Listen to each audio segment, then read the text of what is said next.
찬양 받으시기에 합당하신 하나님, 지난 3일 동안도 저희와 함께 동행하여 주시고 이 저녁 수요예배로 저희를 불러 아버지께 예배드리게 하시니 감사드립니다. 자비로우신 주님, 저희가 항상 말씀 앞에 설 때면 우리 인간이 얼마나 무력하고 연약한지 고백하지 않을 수 없습니다. 세상 유혹에 무너지고 코로나 같은 전염병에 속수무책으로 경제가 마비되고 그로 인한 실직과 치명적 질병의 두려움에 붙잡혀 혼란 속에 고통받는 심령들이 있습니다. 아버지, 저희를 긍휼히 여기시고 알파와 오메가이신 하나님의 크신 능력으로 저희를 치료하시고 회복시켜 주옵소서. 주님, 트리니티 성경 공부가 오늘 종합시험을 끝으로 마무리합니다. 저희들 이 배움을 통하여 그동안 미처 깨닫지 못한 우리들의 죄성을 회개하게 하시고 영적 성장으로 이끌어 주시는 은혜 감사드립니다. 세상 사람들이 헛된 것에 주목하고 살아가지만 저희들 이 깨달음이 헛되지 않게 말씀의 의미를 새겨 우리들 삶 속에 잘 적용하며 주님의 뜻에 합당한 삶을 살게 하옵소서. 한글학교 가을축제와 주일학교 할렐루야 나잇, 이 행사들이 차질 없이 잘 진행될 수 있도록 간섭하여 주시고 우리 자녀들 이 시간을 통하여 하나님과 더욱더 친밀해지고 주님 주시는 풍성한 은혜로 채워지는 시간 되게 하시옵소서. 말씀 전하실 정상용 목사님, 영육간에 강건하게 하시고 주시는 말씀 안에서 주님의 임재하심을 경험하며 아이와 성도들 모두 하나님의 뜻을 향하여 함께 동행하며 아버지의 거룩하신 뜻이 하늘에서 이루어진 것 같이 이 땅에서도 저희 교회를 통하여 이루어지게 하시옵소서. 예수 그리스도 이름으로 기도드립니다. 아멘. 다 같이 두 손 들고 찬양합니다. 모든 영광을 하나님께, 모든 영광을 하나님께,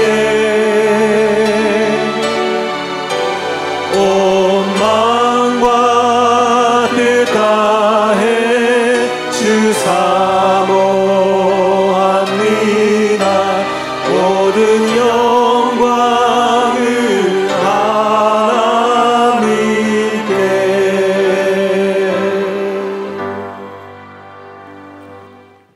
오늘 우리에게 주실 하나님의 말씀은 히브리서 4장 12절 13절 말씀입니다. 제가 봉독해 올려드리겠습니다. 하나님의 말씀은 살아있고 활력이 있어 좌우에 낯선 어떤 검보다도 예리하여 혼과 영과 및 관절과 골수를 찔러 쪼개기까지 하며 또 마음의 생각과 뜻을 판단하나니 지으신 것이 하나도 그 앞에 나타나지 않음이 없고 우리의 결산을 받으실 이의 눈앞에 만물이 벌거벗은 것 같이 드러나느니라. 아멘. 기도하시겠습니다. 좋으신 하나님 아버지 감사합니다. 오늘 우리 트리니티 성경학교 이제 마지막 시간을 허락해 주신 것을 감사합니다. 처음부터 끝까지 낙오되지 않고 함께 달려올 수 있었음을 감사드립니다. 마지막까지 성령께서 오늘 이 시간을 주관하여 주시옵소서. 예수님의 이름으로 기도했습니다. 아멘. 할렐루야. 자, 오늘 참 기쁜 날입니다. 우리 트리니티 성경학교 마지막 시간입니다. 이제 종합시험 보는 날입니다.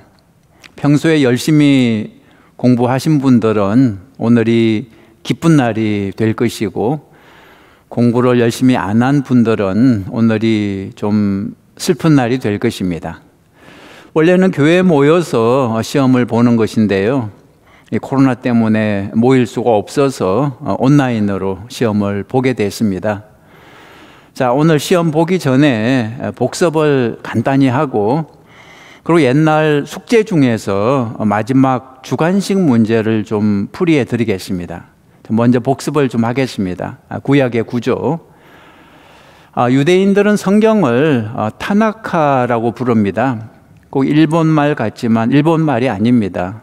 타나카는 유대인 성경을 의미합니다. 물론 구약 성경이죠. 이 타나카 이름이 어떻게 생겨났는지 좀 설명을 드리겠습니다. 유대인들은 구약 성경을 셋으로 구분합니다. 첫 번째는 토라죠. 5권이 있습니다. 토라. 그 다음에 네비임 29권이 있습니다. 세 번째 케투빔 5권이 있습니다. 그렇게 해서 모두 39권이 되는 거죠. 토라는 뜻이 teaching이라는 뜻입니다. teaching. 모세 오경을 의미하죠. 창세기, 출애굽기, 레위기, 민수기, 신명기, 토라. 구약성경 맨 앞부분이죠. 그 다음에 네비임이 있습니다. 네비임은 영어로 prophets 그런 뜻인데요. 선지서 그런 의미죠. 유대인들은 역사서도 선지서에 다 포함을 시켰습니다. 선지서가 17권이고 역사서가 12권. 그래서 모두 29권이 네비임에 속하는 거죠. 역사서 12권 다 아시죠? 모세 오경, 그리고 이어서 나오는 거 여호수아, 사사기, 룻기, 사무엘 상하, 또 역대 상하, 또 에스라, 느헤미야, 에스더. 그 다음에 선지서 17권은 대선지서와 소선지서로 나누어지죠. 대선지서는 분량이 많은 책이고 소선지서는 분량이 적은 책이죠. 분량이 많은 책 5권 기억하시죠? 이사야, 예레미야, 에가, 그리고 에스겔, 다니엘이죠. 그 다음에 케투빔은 writings 그런 뜻인데요. 시가서라 그러죠. 시가서 또는 지혜서라고도 합니다. 5권. 욥기, 시편, 잠언, 전도서, 아가서. 그래서 토라와 네비임과 케투빔 이 세 단어의 앞글자를 가지고 합성한 것이 바로 타나카다 그랬습니다. 자, 이제 신약의 구조를 좀 보죠. 신약 성경. 신약은 복음서가 제일 먼저 나오고 그 다음에 사도행전, 그리고 서신서와 계시록으로 이루어집니다. 맨 앞에 나오는 사복음서는 마태, 마가, 누가, 요한복음인데 내용은 예수님의 탄생과 사역과 고난, 부활에 관한 얘기를 담고 있습니다. 그 다음 사도행전은 누가복음 2편이라 할 수 있습니다. 사도행전 내용은 제자들의 사역과 교회 성장 이야기를 담고 있습니다. 그 다음에 서신서로 이어지는데요. 먼저 바울이 기록한 것으로 알려진 13개 서신서가 있죠. 이 편지들은 수신자가 책 이름으로 되어 있습니다. 로마서, 그 다음에 고린도 전후서, 갈라디아서, 데살로니가 전후서가 여기에 속하죠. 그리고 목회서신 3개가 또 여기에 속합니다. 디모데 전후서, 디도서. 그리고 또 옥중서신 4개가 여기에 속하죠. 에베소서, 빌립보서, 골로새서, 빌레몬서. 이렇게 해서 바울서신 13개가 있습니다. 그 다음에 작자 미상의 히브리서가 있죠. 히브리서는 발신자도 수신자도 알 수 없는 책이라 그랬죠. 그 다음에 발신자가 책 이름이 된 7개 일반 서신이 있습니다. 야고보서, 베드로 전후서, 요한 1, 2, 3서, 그리고 유다서가 여기에 속한다 그랬습니다.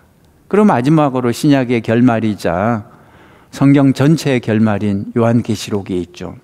요한계시록의 내용은 한마디로 오직 하나님만 예배하라는 것입니다. 그리고 끝까지 견디고 충성하라는 거죠. 잠깐은 악이 이기는 것 같이 보이지만 결국은 하나님이 승리하신다는 것입니다. 따라서 절대 악에게 굴복하지 말고 끝까지 믿음을 지키면 생명의 면류관을 얻게 된다는 거죠. 신앙의 결국은, 마지막은 해피엔딩이라는 것이 요한계시록의 메시지였습니다. 자, 복습은 이 정도로 하고요. 이제 그동안 여러분이 숙제하셨던 그 문제에 대해서 좀 설명을 드리겠습니다.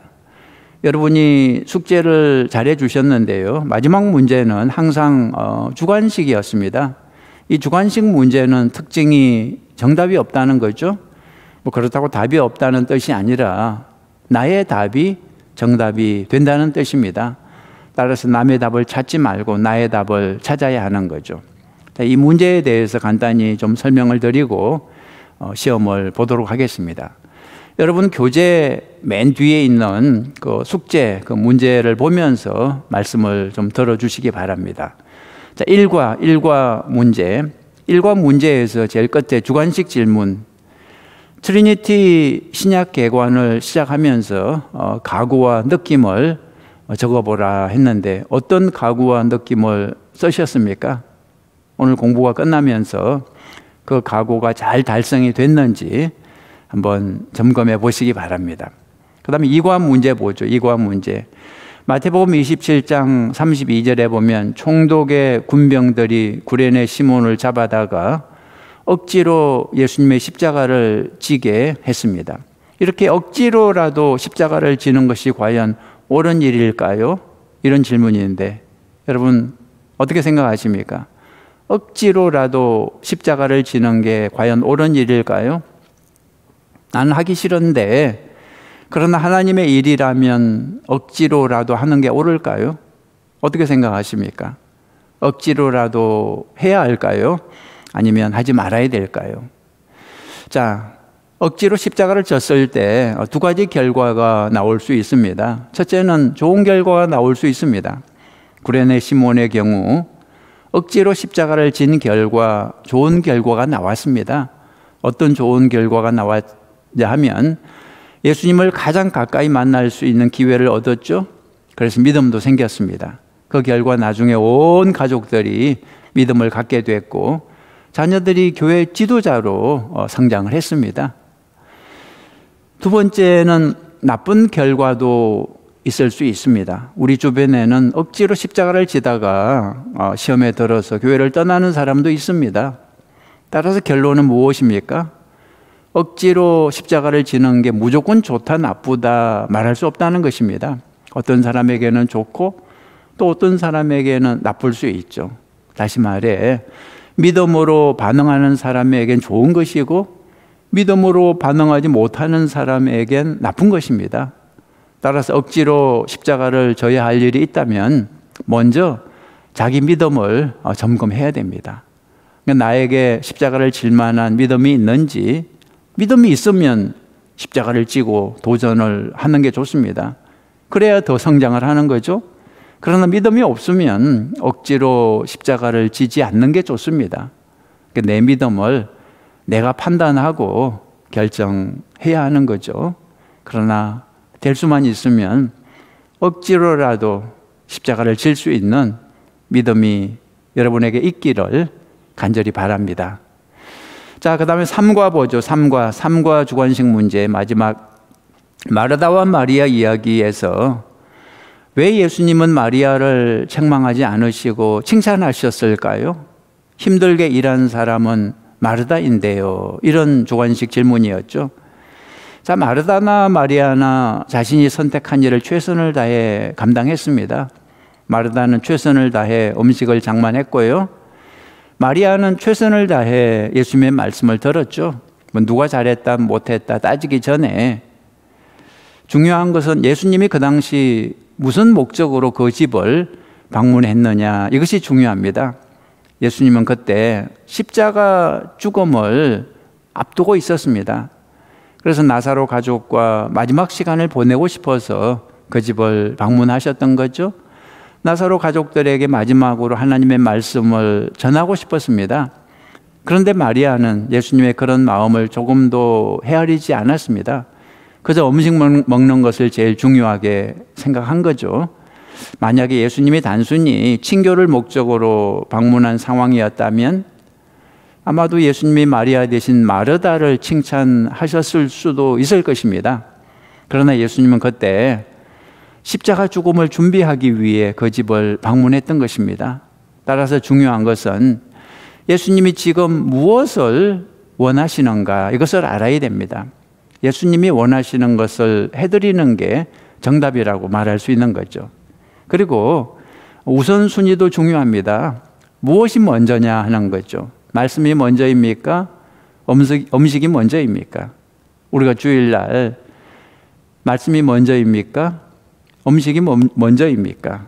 말씀이 먼저라는 거죠. 먼저 말씀을 구하고 먼저 예배를 드리고 그 다음에 음식을 먹는 게 옳다는 거죠.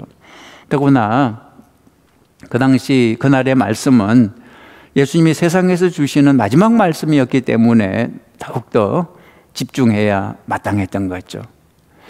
자, 그 다음에 사과 봅니다. 사과. 질문이 사도행전 4장 12절에 보면 다른 이름으로는 안 되고 오직 예수 그리스도를 통해서만 구원받을 수 있다 이렇게 선언하는데 이것은 기독교인의 독선이 아닐까요? 이런 질문입니다. 자, 기독교의 가르침이 독선인지 아닌지는 그 가르침이 진실인지 거짓인지 여기에 달려 있습니다. 만약에 진리로 가는 길이 여럿이 있는데 하나만 유일한 길이라고 주장한다면 그것은 독선이 맞습니다. 그러나 진리로 가는 길이 정말 하나밖에 없다면, 그래서 이것이 유일한 길이라고 주장한다면 그것은 독선이 아니라 올바르게 가르치는 것입니다. 그러나 우리가 조심할 게 있습니다. 그것은 태도입니다. 태도를 조심해야 됩니다. 어떤 사람은 맞는 말을 하는데 아주 기분 나쁘게 말하는 사람이 있습니다. 사실을 말하는데, 진리를 말하는데 상대방을 무시하고 기분 나쁘게 말하는 사람이 있습니다. 그런 의미에서 여러분, 타종교인들을 무시하거나 무례한 태도는 옳지 않은 것입니다. 예를 들어 절에 가서 예수 믿으라고 거기서 외치는 태도는 무례한 거죠. 또 교회 와서 부처님 믿으라고 말하는 것도 무례한 거죠. 진리를 말할 때는 겸손한 자세로, 온유한 자세로 말해야 하는 것입니다. 사람이 일단 기분이 나쁘면 상대방이 무슨 말을 해도, 설사 진리를 말해도 듣지 않는 것입니다. 여러분, 아무리 기독교가 진리라 해도, 그러나 진리를 말하는 그 자세, 태도는 우리가 조심해야 한다는 뜻입니다. 겸손하게, 온유하게 상대방을 배려하면서 말을 해야 한다는 거죠. 자, 오갑 문제 보겠습니다. 오갑 문제. 로마서 8장 37절에 보면 이 모든 일에, 즉 환난이나 공고나 박해나 우리를 사랑하시는 이로 말미암아 우리가 넉넉히 이기느니라 했습니다. 나는 현재 그렇게 넉넉히 이기고 있나요? 아니면 넉넉히 이기지 못하고 있나요? 그 이유가 뭐라고 생각하십니까? 이런 질문입니다. 자, 우리가 시험 환난을 넉넉히 이기지 못하는 이유는 우선 첫째, 우리에게 그런 특권이 있다는 사실을 모르기 때문입니다. 우리가 시험과 환난을 넉넉히 이기는 것은 하나님의 뜻이고 하나님이 우리에게 주신 축복이고 능력입니다. 우리는 분명 그렇게 이길 수 있습니다. 그런데 우리가 그 사실을 망각하고 성령의 도우심을 구하지 않고 믿음으로 행동하지 않기 때문에 넉넉히 이기지 못하는 것입니다. 또 한 가지 이유는 스스로 안 된다고 생각하기 때문입니다. 몇 번 실패하고 보니까 이제는 틀렸다고, 불가능하다고 포기하기 때문입니다. 여러분, 때로는 하나님께서 의도적으로 우리로 하여금 실패 과정을 겪게 하십니다. 그 과정을 통해서 우리가 성장하기 때문이죠. 그런데 하나님은 우리를 끝까지 실패하게 하시지는 않습니다. 마지막에는 반드시 승리하게 하십니다. 하나님은 결코 우리를 포기하지 않습니다. 따라서 우리가 포기하지 않으면 결국은 넉넉히 이기게 되는 거죠. 성도의 마지막은 해피엔딩입니다. 그것이 요한계시록의 결론이고 하나님의 약속이죠. 반드시 이기게 된다는 것을 믿으시기 바랍니다. 자, 6과 봅니다. 빌립보서 2장 12절에 보면 항상 복종하여 두렵고 떨림으로 너희 구원을 이루라 했습니다. 구원은 하나님께서 거저 주시는 거 아닌가요? 왜 우리에게 구원을 이루라고 하는 것일까요? 자, 보통 우리가 구원받았다고 표현할 때 그 의미가 두 가지입니다. 하나는 칭의, justification, 칭의로서의 구원이고요. 의롭게 되는 것. 또 하나는 성화, sanctification이죠. 성화로서의 구원입니다. 칭의는 우리가 예수님을 영접하고 하나님의 자녀가 될 때 우리를 의롭다고 불러주시고 구원해 주시는 은총을 말합니다. 이것이 구원의 시작이죠. 새 생명의 시작입니다. 우리가 의롭게 되는 것은 우리의 선택이 아니라 하나님이 주시는 그냥 값없이 주시는 은혜죠. 그런데 항상 말씀드립니다. 우리가 여기에 머물러 있으면 안 됩니다. 본어게인 구원받은 그 상태로 끝나는 게 아닙니다. 새 생명으로 태어났으면 그 다음에 성장해야 됩니다. 자라야 됩니다. 예수님을 닮아가야 됩니다. 그것이 성화죠. 예수님을 닮아가는 삶이 성화이고 성화의 삶을 사는 사람이 정말 구원받은 사람이라고 할 수 있죠. 우리는 예수님 안에서 새 생명이 된 것으로 만족하지 말고 하나님의 자녀로 건강하게 성장할 수 있도록 성화의 삶을 살아야 하는 거죠. 이것이 항상 두렵고 떨림으로 우리 자신의 구원을 이루어가는 삶이라고 할 수 있습니다. 이것은 끊임없이 우리가 힘쓰고 애써야 되는 거죠. 주님을 닮아가기 위해서 끊임없이 나는 죽고 예수로 살아가야 되는 거죠. 자, 7과 봅니다. 7과. 바울은 유익하던 것을 예수를 위하여 다 해로 여기고 모든 것을 배설물로 여긴다고 고백했습니다. 예수 잘 믿는 사람은 학문, 재물, 직업 같은 것을 다 버려야 한다는 말일까요? 자, 이런 질문인데요. 자, 그런 것들이 본질적으로 가치가 없다는 뜻이 아닙니다. 다만 예수님이라는 가치와 비교할 때 상대적으로 가치가 없다는 그런 뜻이죠. 우리가 가진 학문이나 재물, 지식, 직업 같은 것들은 예수님을 위해 사용할 때 가치가 있는 것입니다. 그러나 그런 것들을 예수님과 반대되게 사용할 때는 아무런 가치가 없고 오히려 해로운 것이 되는 거죠. 주님을 위해 쓸 수 있다면 그것은 귀한 것이고 주님의 영광을 가리는 것이라면 아무짝에도 쓸모없는 해로운 거죠. 예를 들어 재물이 그렇습니다. 재물을 하나님의 영광을 위해 사용한다면 너무나 좋은 것입니다. 버리지 말고 교회를 위해서, 영혼 구원을 위해서 사용해야죠. 그러나 그것이 하나님의 영광을 가린다면, 예를 들어 재물 때문에 분쟁이 일어나고 교회가 갈라진다면, 그리고 예배에 지장이 있다면 그것은 배설물처럼 버려야 하는 거죠. 뒤도 돌아보지 말아야 됩니다. 자, 8과 봅니다. 8과. 요한 1서 2장 9절 이하에 보면 형제를 미워하면 어둠에 있고 사랑하면 빛 가운데 거하는 것이라고 했습니다. 그렇다면 내가 빛 가운데 거하기 위하여 형제가 죄를 지을 때 그것을 지적하여 교정하지 말고 모른 척 하란 말인가요? 지적하기 시작하면 미움이 커지는데요. 자, 이런 질문인데요. 우리는 여기서 사랑이 무엇인지 미움이 무엇인지 깊이 생각해 봐야 됩니다. 자, 형제가 죄를 짓고 지옥을 향해 가는 것을 보고도 눈 감아주는 것이 사랑입니까? 그것을 지적하는 것이 미움인가요? 그렇지 않습니다. 형제의 영혼을 불쌍히 여기기 때문에, 정말 사랑하기 때문에 그가 돌이킬 수 있도록 책망하는 거죠. 그건 미움이 아니라 그게 사랑입니다. 그러나 상대방의 영혼에는 관심이 없고 다만 내 감정, 내 기분 때문에 상대방이 미워서 죄를 지적한다면 그것은 사랑이 아니라 미움이 되는 거죠. 자, 똑같이 죄를 지적해도 형제의 영혼을 사랑하기 때문에 죄를 지적하면 그것은 사랑이고, 그러나 그의 영혼에는 관심이 없고 그냥 내가 기분 나빠서 죄를 지적하면 그것은 미움이 되는 거죠. 자, 9가 보겠습니다. 9가. 요한계시록 22장에 보면 예수님께서 내가 속히 오리라 이렇게 3번씩이나 반복해서 말씀하셨죠. 아직 예수님이 오시지 않은 상태에서 이 속히라는 단어를 어떻게 이해해야 할까요? 이런 질문인데요. 자, 쉽게 말해 이 말씀은 깨어있으라 그런 뜻입니다. 준비된 삶을 살라는 것입니다. 영원히 예수님이 오시지 않을 거라 생각하거나 오시기는 오셔도 내가 죽을 때까지는 안 오실 거다 그렇게 생각하면서 나태하게 살지 말라는 뜻이죠. 우리는 예수님이 곧 오신다고 생각하고 하루하루 주님을 기다리며 살아야 됩니다. 주님이 언제 오셔도 기쁘게 맞이할 수 있도록 평소에 준비된 삶을 살라는 뜻이죠. 자, 시간이 많이 가서 여기까지만 하겠습니다. 이제 시험을 봐야 할 시간인데요. 여러분 시험 볼 준비 다 되셨나요? 시험 문제 이제 조금 후에 영상으로 나옵니다. 모두 16문제인데요. 8문제가 먼저 보이고 그 다음에 5문제가 또 보일 것입니다. 화면을 보고 문제를 풀어도 되고요. 동시에 양육부 카톡으로 이제 발송이 되는데 카톡을 보고 문제를 푸셔도 됩니다. 시험 시간은 정해져 있습니다.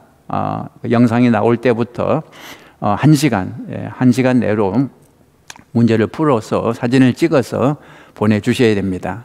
자, 오늘 제 기도로 마치고 시험을 보도록 하겠습니다. 기도하겠습니다. 좋으신 하나님 아버지, 감사합니다. 트리니티 성경학교를 통해서 예수님의 마음을 알고 예수님의 뜻을 분별할 수 있도록 인도해 주신 것을 감사합니다. 오늘 특별히 이 트리니티 성경학교를 마감하는 종합시험을 봅니다. 지혜를 주시고 총명을 주시고 믿음을 주셔서 오늘의 문제를 잘 풀 수 있도록 주님 도와 주시옵소서. 예수님의 이름으로 기도했습니다. 아멘.